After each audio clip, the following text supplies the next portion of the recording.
Do you have from doing your series for the BBC, do you have an understanding why? I think it's something like 85% of us want to die at home, but only 20% of us do.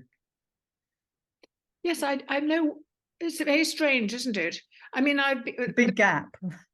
well, I suppose that's to do with medical arrangements. The doctor needs to be there, or the Macmillan nurse, or so on. My father died at home I was with him, my sister too. No, my sister went in for the last weeks to be careful because she was living with her husband and he didn't know how to do it. I don't know. Do they express a preference? I really don't know. I think people do. I think one of the ways that we think about it, which is new, and I don't know if you know about this, is end-of-life doulas, end-of-life midwives. Yes. And that I think you're more likely to die at home if you've made an arrangement with an end-of-life doula and your palliative care team. So and that you can do it with Macmillan nurses too, can't you? Yeah. I think I have to say, I think I would prefer that. But I mean, who's to say? I mean, it's more frightening in hospital, isn't it? Don't you want to be in the safety of your home and your bed and your things? Certainly do. I would like to be where it smells like home. Yeah. You know, where I know where things are and I can say in that drawer over there, whatever. Yes. So you've got this picture of yourself looking rather kind of wafty. Yes, rather sort of like something out of an opera, a tragic opera. Yes, very beautiful, pale on the pillow. Of course, people do have to, if you're dying at home, they have to bring in all the morphia equipment, things like that, to give you shots of stuff that you might need. So you do need medical staff in attendance, and that's where the Macmillan nurses in my lifetime, I've known Macmillan nurses be wonderful in the course of staying with people overnight when they were, as it were, waiting for someone to die, and that mattered a great deal.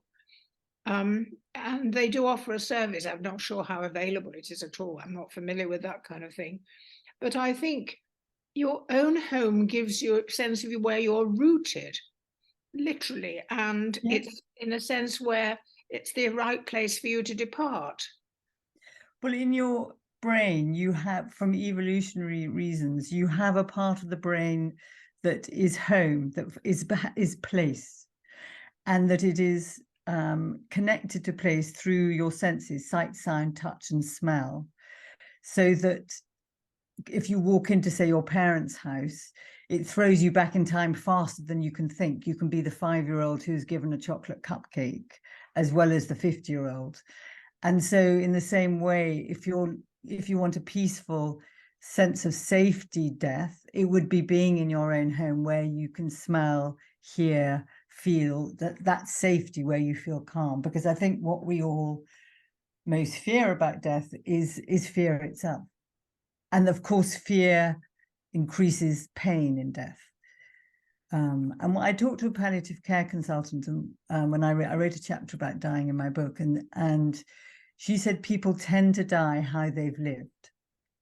So that if you're someone who is very kind of anxious and wants control and is a kind of, hypervigilant, in some ways your death is going to be more distressed because you take that version of yourself to your death.